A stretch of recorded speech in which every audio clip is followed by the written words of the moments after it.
दोस्तों, हमारे YouTube channel LSI mission 2027 पर आपका हार्दिक स्वागत है।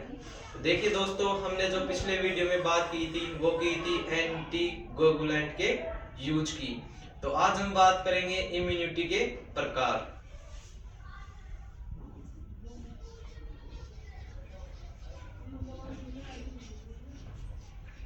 इम्यूनिटी के प्रकार। अब प्रकार की बात करें तो इसको दो भागों में बांटा गया है। एक तो होती है जन्मजात प्रतिरक्षा, जन्मजात प्रतिरक्षा, और एक होती है दोस्तों वो होती है अर्जित प्रतिरक्षा।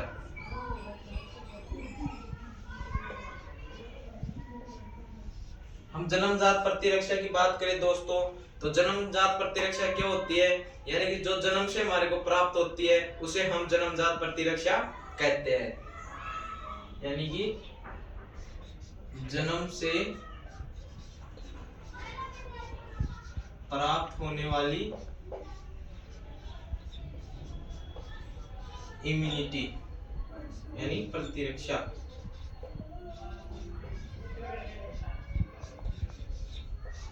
अब हम बात करें दोस्तों अर्जित प्रतिरक्षा की, तो अर्जित प्रतिरक्षा क्या होती है, जो किसी इन्फेक्शन और वैक्सीन की वजह से हमारे को प्राप्त होती है उसे हम अर्जित प्रतिरक्षा कहते हैं। यानी कि इन्फेक्शन और वैक्सीन की वजह से प्राप्त होने वाली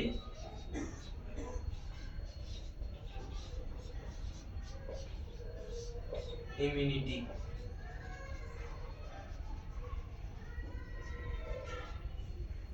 तो हमारे को जो जन्म से प्राप्त होती है दोस्तों वो होती है स्किन। एग्जाम्पल होता है इसका स्किन।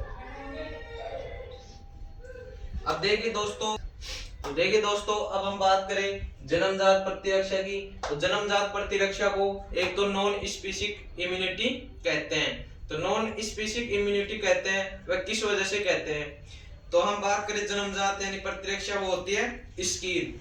अब जो स्किन होती है दोस्तों वो सभी प्रकार के बैक्टीरिया और वायरस को रोकती है।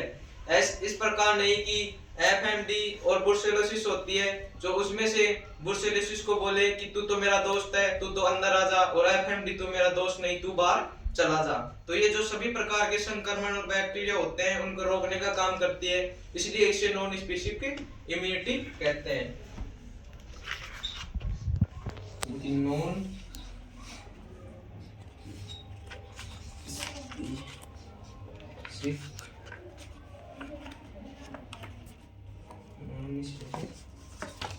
इम्यूनिटी कहते हैं। और हम बात करें अर्जित प्रतिरक्षा की, तो इसकी बात करें दोस्तों अर्जित प्रतिरक्षा की, तो जैसे कि हमारे एफएमडी हो गया, तो हम एफएमडी की वैक्सीन लेंगे तो उसी से हमारे को एफएमडी बीमारी रुकेगी, ना कि उससे टीबी। यानी कि इससे हमने एग्जाम्पल की बात करें तो एफएमडी का टीका लगवाया है, एफएमडी का टीका लगवाया है, तो वह एफएमडी को ही रोकेगा, ना कि टीबी को। तो ये बात है दोस्तों अर्जित प्रतिरक्षा और जन्मजात प्रतिरक्षा। यानी कि इम्यूनिटी होती है उसको दो भागों में बांटा गया है, एक तो जन्मजात प्रतिरक्षा और एक अर्जित प्रतिरक्षा।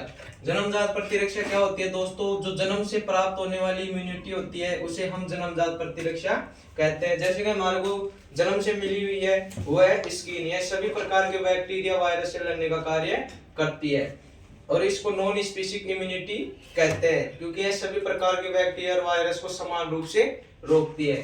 अब हम बात करें अर्जित प्रतिरक्षा की, तो यह इन्फेक्शन और वैक्सीन की वजह से प्राप्त होने वाली इम्यूनिटी है। यानी कि जब एफएमडी का हम टीका लगवाएंगे तो वह एफएमडी बीमारी को ही रोकेगा, ना कि टीबी को। अब हम बात करें शरीर के यानी कि डिफेंस सिस्टम की या शरीर के घेरों की, सुरक्षा घेरे की। अब हम बात करें यानी कि शरीर के सुरक्षा घेरे, शरीर के सुरक्षा घेरे, या इंग्लिश में बोले तो इसको डिफेंस सिस्टम। अब हम इसके प्रकार की बात करें तो इसको दो भागों में बांटा गया है। एक तो होती है जन्मजात प्रतिरक्षा और एक होती है अर्जित प्रतिरक्षा। अब जन्मजात प्रतिरक्षा की बात करें तो उसमें सुरक्षा के दो घेरे आते हैं। एक तो होता है यानी कि first line of defence, first line of defence, और एक होता है वो होता है सेकंड लाइन ऑफ डिफेंस।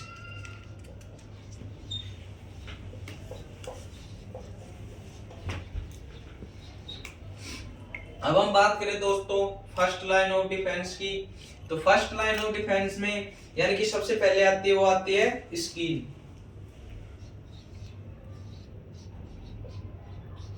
और दूसरे नंबर पर आएगी वो आएगी म्यूकस मेम्ब्रेन,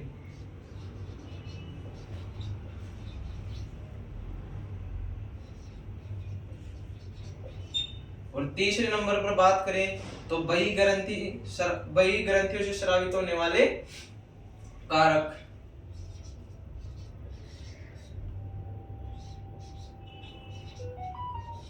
बही ग्रंथियों के स्राव। उसमें हम बात करें यानी कि बही ग्रंथियों के स्राव में, तो एक तो होता है यानी कि लार, एक होता है आंसू, ये तो होते हैं फर्स्ट लाइन ऑफ डिफेंस के एग्जाम्पल। अब सेकंड लाइन ऑफ डिफेंस के एग्जाम्पल की बात करें तो यानी कि सबसे पहले आती है भक्षण करने वाली कोशिकाएं, भक्षण करने वाली कोशिकाएं। तो भक्षण करने वाली कोशिकाओं की बात करें तो एक तो होती है दोस्तों, मैंने आपको पढ़ा भी दिया है, एक तो होती है न्यूट्रोफिल,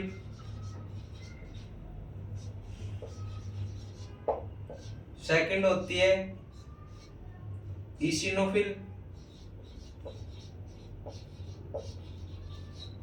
और तीसरे नंबर पर बात करें तो एक होती है मैक्रोफेज,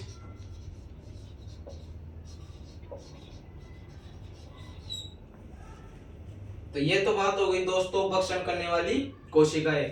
और जो सेकंड नंबर पर इसके एग्जांपल पे बात करें तो यानी कि सूजन, इन्फ्लामेशन,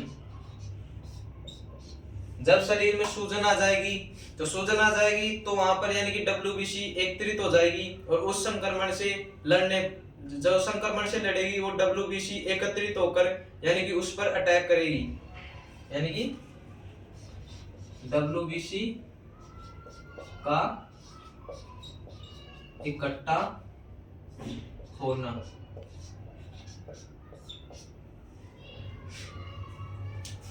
और तीसरे नंबर की बात करें तो वो है बुखार या फीवर। बुखार की बात करें दोस्तों तो जब बुखार आता है हमारे को तो बॉडी टेम्परेचर हाई हो जाता है, और जिससे यानी कि संक्रमण नष्ट हो जाता है। यानी कि बुखार आएगा तो बॉडी टेम्परेचर बढ़ेगा,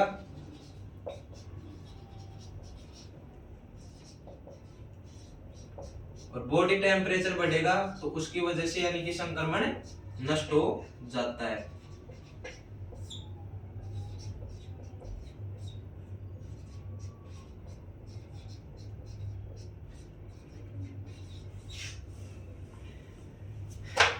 ये तो बात हो गई दोस्तों जन्मजात प्रतिरक्षा की।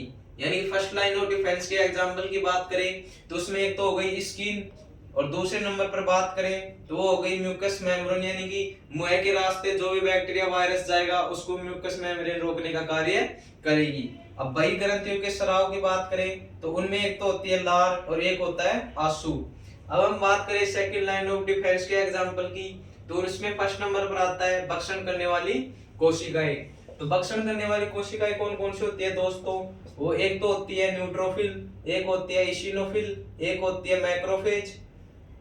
बात करें सेकंड नंबर के एग्जांपल की तो वो होता है यानी कि सूजन। सूजन आ जाएगा तो सभी डब्ल्यूबीसी होते हैं वह एक जगह एकत्रित हो जाएगी और उस संक्रमण से लड़ेगी। अब हम बात करें बुखार की तो बुखार आएगा तो हमारा बॉडी टेम्परेचर बढ़ेगा और बॉडी टेम्परेचर बढ़ेगा तो वह संक्रमण को नष्ट करेगा। अब हम बात करेंगे शरीर के सुरक्षा घेरे में यानी कि अर्जित प्रतिरक्षा में थर्ड डिफेंस सिस्टम की, थर्ड लाइन ऑफ डिफेंस।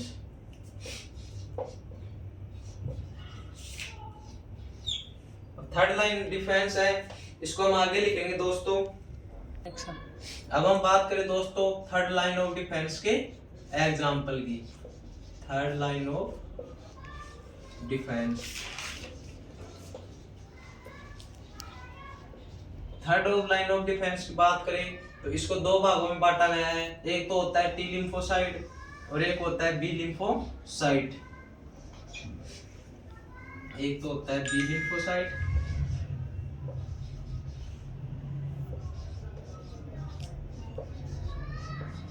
और एक होता है टी लिम्फोसाइट। T lymphocyte. हम बात करें दोस्तों बी लिम्फोसाइट की तो बी लिम्फोसाइट होता है वह एंटीबॉडी बनाकर संक्रमण से लड़ता है। एंटीबॉडी बनाकर संक्रमण से लड़ता है, इसलिए इसे दोस्तों एंटी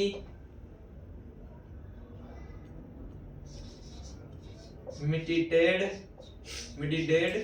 इम्यूनिटी कहते हैं।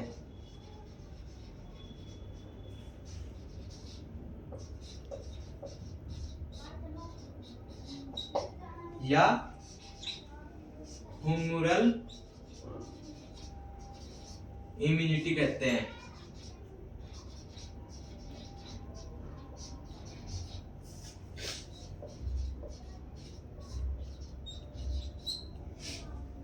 अब हम बात करें दोस्तों टी लिम्फोसाइट तो टी लिम्फोसाइट होता है दोस्तों वह संक्रमित सेल को यानी कि संक्रमित सेल को नष्ट करने का कार्य करता है,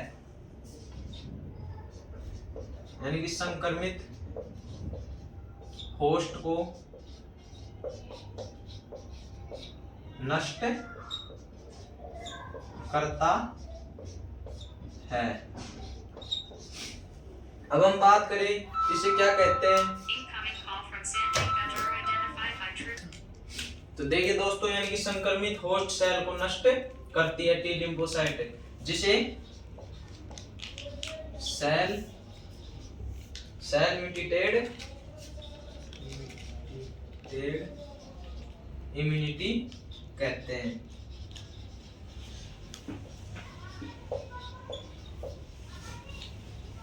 या इसे सेल्यूलर CELLUR सेल्यूलर इम्यूनिटी कहते हैं।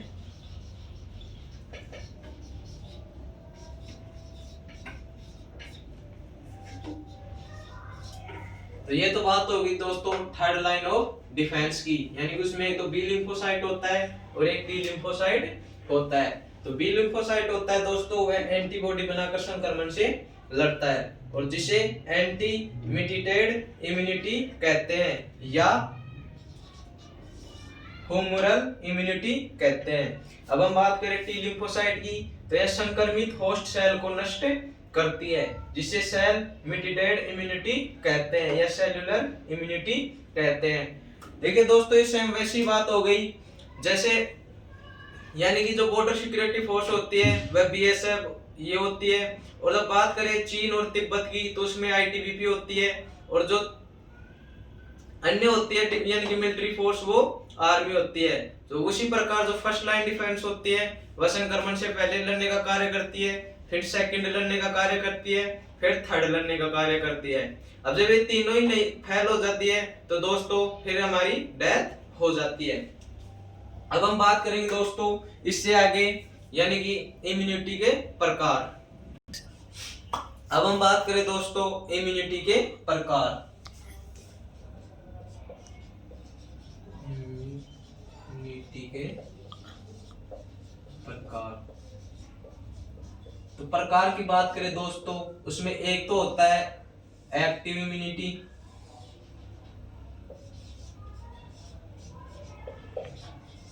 एक्टिव इम्यूनिटी,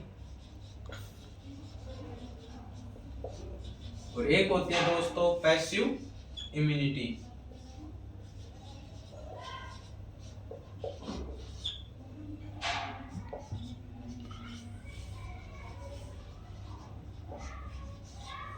जो एक्टिव इम्यूनिटी होती है दोस्तों वो क्या होती है, यानी कि शरीर में एंटीजन डाला जाता है और उस एंटीजन को नष्ट करने के लिए हमारा शरीर एंटीबॉडी बनाता है। और जब बात करें पैसिव, पैसिव यानी निष्क्रिय, निष्क्रिय प्रतिरक्षा। अब बात करें पैसिव इम्यूनिटी की तो यानी कि शरीर में सीधा एंटीबॉडी डाला जाता है, यानी कि हमारे शरीर को कोई कार्य करना नहीं पड़ता है, उसे हम कहते हैं पैसिव इम्यूनिटी। तो इसकी डेफिनेशन लिखेंगे, यानी कि शरीर में एंटीजन डाला जाता है जिसे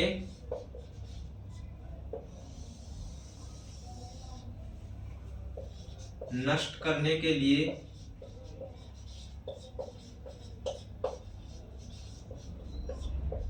हमारा शरीर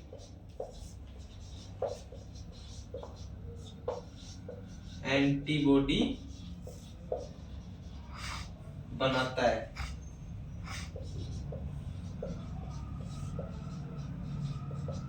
और इसकी बात करें दोस्तों तो शरीर में सीधा एंटीबॉडी डाला जाता है, शरीर में सीधा एंटीबॉडी डाला जाता है जिससे शरीर को कोई कार्य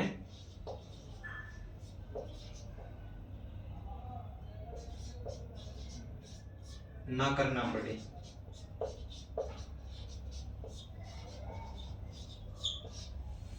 तो हम एक्टिव इम्यूनिटी की बात करें दोस्तों तो इसे भी दो भागों में बांटा गया है। एक तो होती है दोस्तों वो होती है नेचुरल इम्यूनिटी,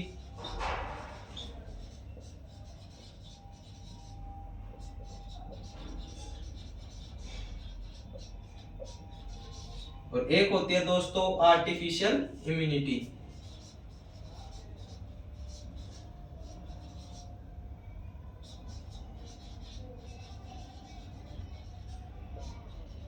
तो इसके एग्जाम्पल की बात करें तो वो होता है यानी कि बाहरी संक्रमण,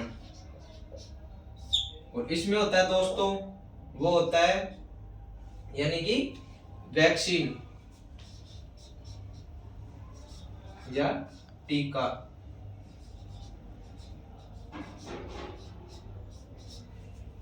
यानी कि नेचुरल यानी कि कोई बैक्टीरिया वायरस हमारे शरीर में नेचुरल रूप से आया है उसे हम कहेंगे नेचुरल एक्टिव इम्यूनिटी। और हम बात करें आर्टिफिशियल इम्यूनिटी तो उसमें आती है वैक्सीन। हम देखते हैं दोस्तों यानी कि कोरोना के काल में यानी कि वैक्सीन होती है उसमें क्या होता है एंटीजन।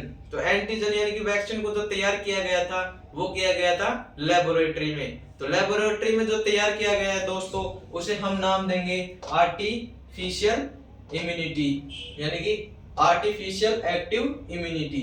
तो ये इसके एग्जाम्पल। अब इसकी बात करें दोस्तों तो इसको भी दो भागों में बांटा गया है। एक तो होता है नेचुरल और एक होता है आर्टिफिशियल।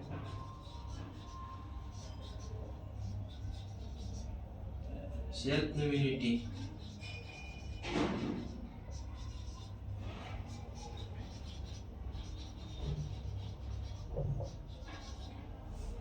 तो हम इसके एग्जाम्पल की बात करें तो वो होता है कोलेस्ट्रॉल यानी कि खीस। और इसमें हम एग्जाम्पल की बात करें तो वो होता है दोस्तों यानी कि एंटी टिटनस सीरम।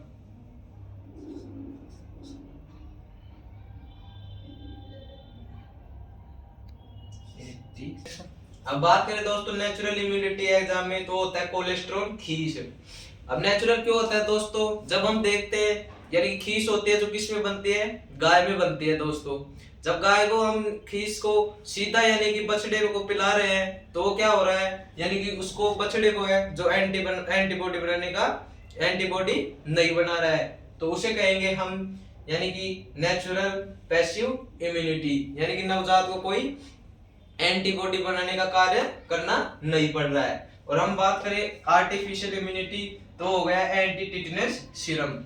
तो ये तो बात हो गई दोस्तों यानी कि इम्यूनिटी के प्रकार की, यानी कि शरीर में एंटीजन डाला गया और जिससे हमारा शरीर क्या एंटीबॉडी बनाया और उसको यानी कि नष्ट कर दिया। अब इसके जो प्रकार होते हैं वो एक तो होता है नेचुरल इम्यूनिटी और एक होता है आर्टिफिशियल इम्यूनिटी। एक पैसिव इम्यूनिटी होती है दोस्तों यानी कि शरीर में सीधा एंटीबॉडी डाला गया। अब एंटीबॉडी डाला गया तो यानी कि हमारे शरीर को कोई कार्य करना नहीं पड़ेगा, उसे हम कहेंगे पैसिव इम्यूनिटी। एक्टिव की बात करें तो इसको सक्रिय इम्यूनिटी कहते हैं और इसको निष्क्रिय इम्यूनिटी कहते हैं। यानी कि नेचुरल इम्यूनिटी खीस हो गया, खीस यानी कि सीधा हमारे को गाय से प्राप्त होता है, यानी कि गाय से प्राप्त होएगा तो नवजात को पिलाया जाएगा, तो नवजात को एंटीबॉडी बनाने का कोई कार्य करना नहीं पड़ रहा है, इसलिए इसे हम कहेंगे नेचुरल पैसिव इम्यूनिटी। और बात करें आर्टिफिशियल इम्यूनिटी की तो वो हो गई एंटी टिटेनस सीरम। ये तो बात हो गई दोस्तों इम्यूनिटी के प्रकार की। अब दोस्तों हम एक टॉपिक बात करें यानी कि एंटीबॉडीज। एंटीबॉडी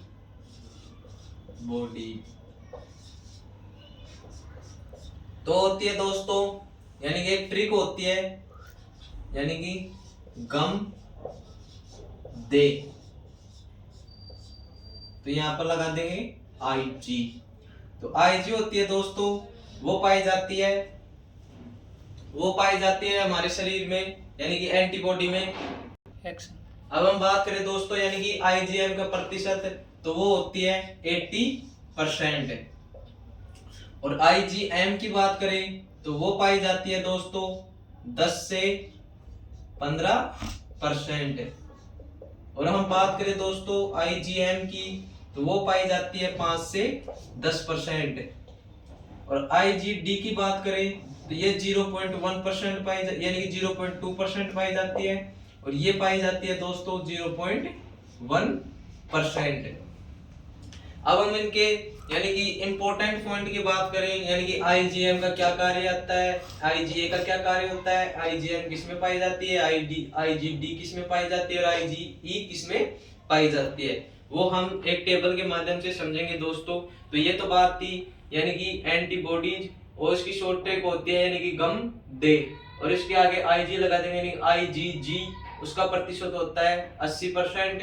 और वो आईजीए होती है दोस्तों वो 10 से 15% होती है। और आईजीएम होती है वो होती है 5 से 10%। और आईजीडी होती है दोस्तों वो होती है 0.2% और आईजीई होती है वो 0.1%। तो अब हम इससे सामान्य बात पता चल रही है कि जो सबसे ज्यादा एंटीबॉडी पाई जाती है वो कौन सी है, आईजीएम, यानी कि सबसे ज्यादा पाई जाती है। और सबसे कम बात करें दोस्तों तो वो होती है आईजीई यानी कि सबसे कम। अब हम दोस्तों इनके यानी कि इंपॉर्टेंट पॉइंट इनको देखेंगे कि ये किस किस में पाई जाती है, तो एक टेबल के माध्यम से समझेंगे। अब हम बात करेंगे दोस्तों इस तरफ तो लिखेंगे वो लिखेंगे बॉडी, और इस तरफ लिखेंगे हम यानी कि इम्पोर्टेंट पॉइंट।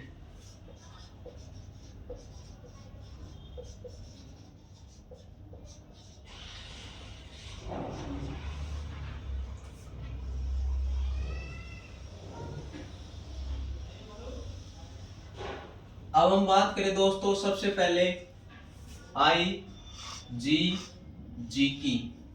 तो IgG होती है दोस्तों वो यानी कि सबसे ज्यादा पाई जाने वाली एंटीबॉडी होती है, सबसे ज्यादा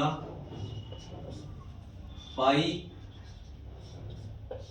जाने वाली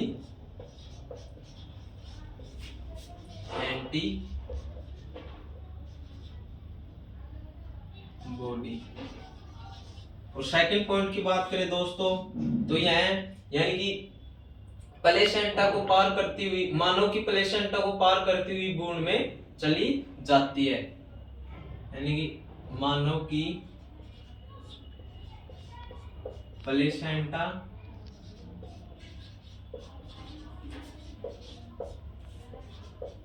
पार करती हुई भ्रूण में यानी कि फीटस में पाई जाती है। और बात करें तीसरे पॉइंट की तो वो होता है यानी कि खीस में पाई जाने वाली एंटीबॉडी होती है वो होती है IgG, यानी कि खीस में या कोलेस्ट्रॉल में पाई जाती है। तो दोस्तों अगर एग्जाम में आ जाए कि खीस में कौन सी एंटीबॉडी पाई जाती है तो वो पाई जाती है IgG।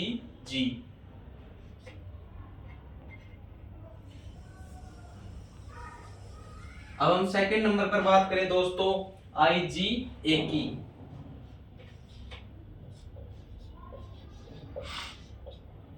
तो हमारे शरीर में जहां जहां से सिक्रेशन हो रहा है दोस्तों वहां पर IgA एंटीबॉडी पाई जाती है, जैसे कि लार हो गया, आंसू हो गया, कोलेस्ट्रॉल हो गया आदि इसके एग्जाम्पल हो गए।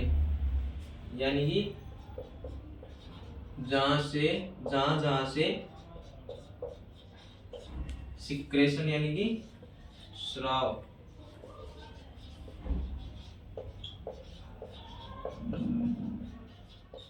वहां पाई जाती है। एग्जाम्पल की बात करें दोस्तों तो हो गए एक तो लार, एक हो गया आंसू, एक हो गया कोलेस्ट्रॉल खीस, एक हो गया मिल्क यानी दूध, यानी कि मिल्क यानी कि दूध, खीस, आंसू, लार। ये एग्जांपल देकर एग्जामिनर पूछे कि इनमें कौन सी एंटीबॉडी पाई जाती है तो इन सभी में जो एंटीबॉडी पाई जाती है वह IgA होती है, यानी कि जहां जहां से हमारे शरीर में सिक्रेशन हो रहा है वहां पर पाई जाएगी IgA।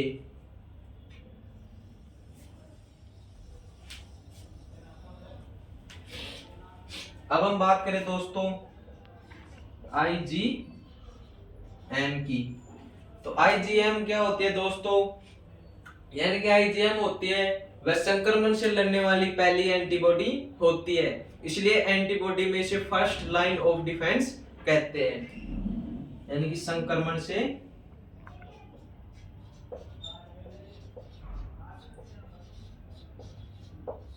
लड़ने वाली पहली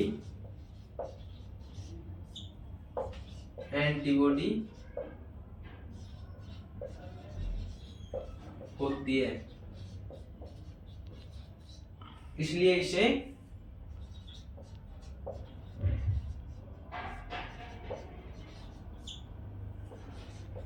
एंटीबॉडी में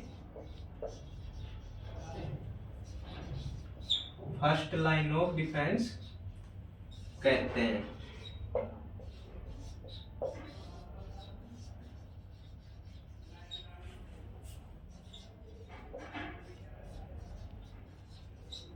अब हम बात करें दोस्तों फोर्थ नंबर पर तो वो होती है IgE।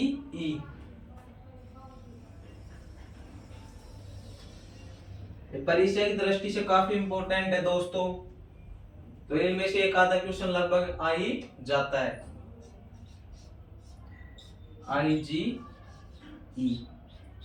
आईजी की बात करें दोस्तों तो वह सबसे कम पाई जाने वाली एंटीबॉडी होती है, यानी कि सबसे कम पाई जाने वाली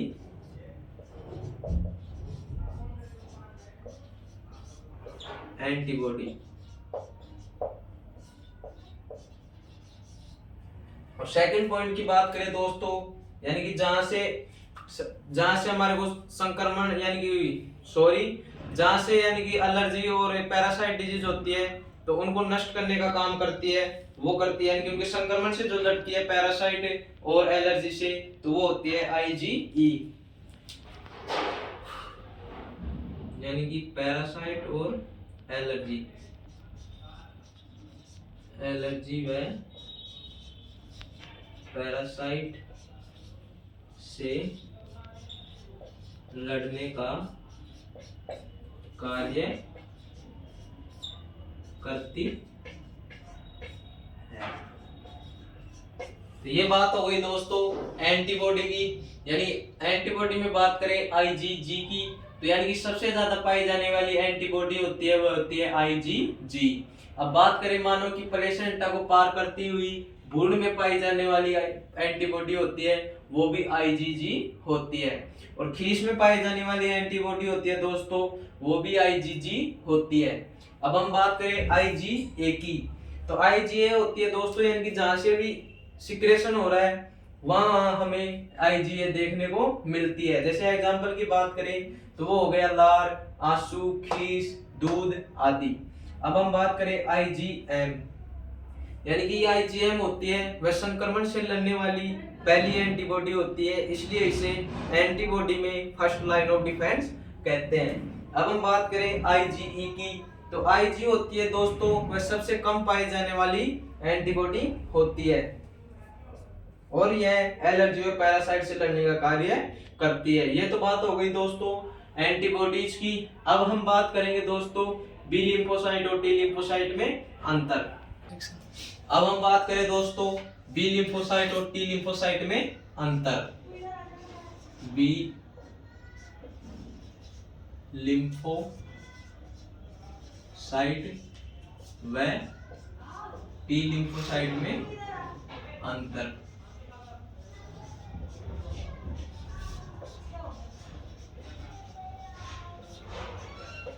तो हम इसके 3 बॉक्स बनाएंगे। इधर तो लिखेंगे इंडेक्स,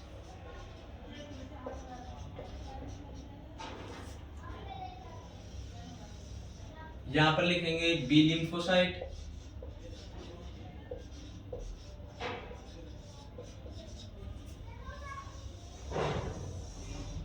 और इसमें लिखेंगे दोस्तों टी लिम्फोसाइट। अब हम बात करें दोस्तों इसके फर्स्ट पॉइंट की, तो फर्स्ट पॉइंट होता है यानी कि कहां पर मैच्योर होती है, कहां पर बनती है, ये कहां पर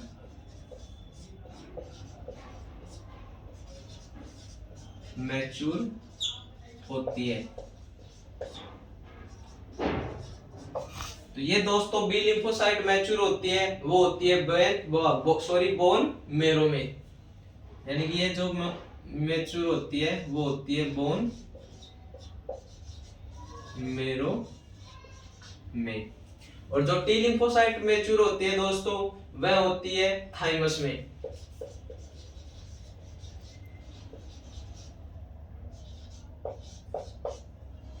और ये बोन मेरो में। अब हम बात करें दोस्तों सेकंड पॉइंट की, तो यह कौन सी इम्यूनिटी प्रदान करती है।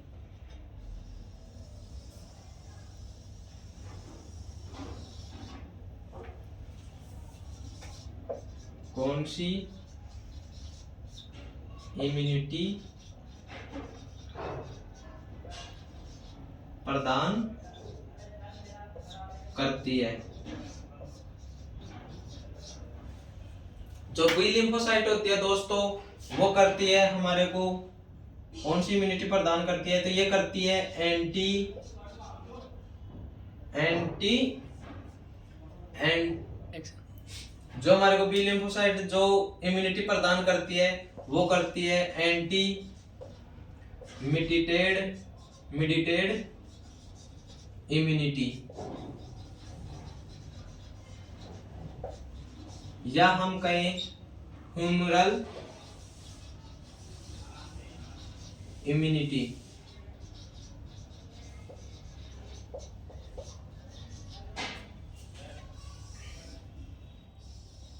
और हम बात करें टी लिम्फोसाइट की, तो टी लिम्फोसाइट करती है दोस्तों वो सेल मेडिएटेड इम्यूनिटी, या कहें हम इसे सेलुलर इम्यूनिटी।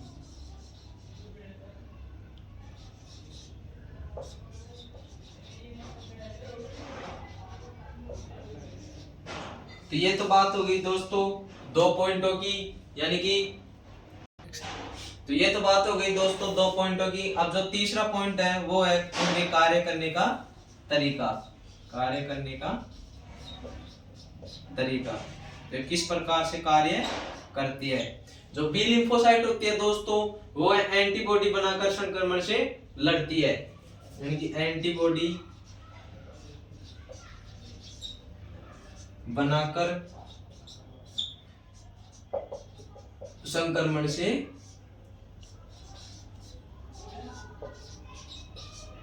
लड़ती है। और जो टी लिम्फोसाइट होती है दोस्तों, यानी कि वो करती है शरीर की इन्फेक्टेड सेल को नष्ट करने का कार्य, यानी कि संक्रमित सेल को या संक्रमित होस्ट को, संक्रमित सेल को नष्ट करने का कार्य करती है। तो ये तो बात हो गई दोस्तों बी लिम्फोसाइट और टी लिम्फोसाइट में अंतर। तो बी लिम्फोसाइट में बात करें पहले पॉइंट की, तो ये कहां पर मैच्योर होती है, यानी कि जो ये बी लिम्फोसाइट होती है वो बोन मेरो में होती है, और जो टी लिम्फोसाइट होती है दोस्तों वो होती है थाइमस में। और ये कौन सी इम्यूनिटी प्रदान करती है दोस्तों, जो बी लिम्फोसाइट होती है वह एंटी मिडिएटेड इम्यूनिटी या ह्यूमरल इम्यूनिटी प्रदान करती है। और हम बात करें टी लिम्फोसाइट की, तो टी लिम्फोसाइट हमारे को सेल मिडिएटेड इम्यूनिटी या सेलुलर इम्यूनिटी प्रदान करती है। अब इनके कार्य करने का तरीके की बात करें, तो बी लिम्फोसाइट के कार्य करने के तरीका होता है दोस्तों वह एंटीबॉडी बनाकर संक्रमण से लड़ती है। और जो टी लिम्फोसाइट होती है इसके कार्य करने की तरीके की बात करें तो यह संक्रमित सेल को नष्ट करने का कार्य करती है। ठीक है दोस्तों, मिलते हैं नेक्स्ट क्लास में, यानी कि लास्ट क्लास में हम बात करेंगे यानी कि लिम्फोइड ऑर्गन की। इसी के साथ बने रहिए हमारे यूट्यूब चैनल LSI मिशन 2027, जिसको आपको यानी कि आपको इससे काफी चीजें देखने को मिलेगी और काफी आपको इससे यानी कि इम्प्रूव देखने को मिलेगा।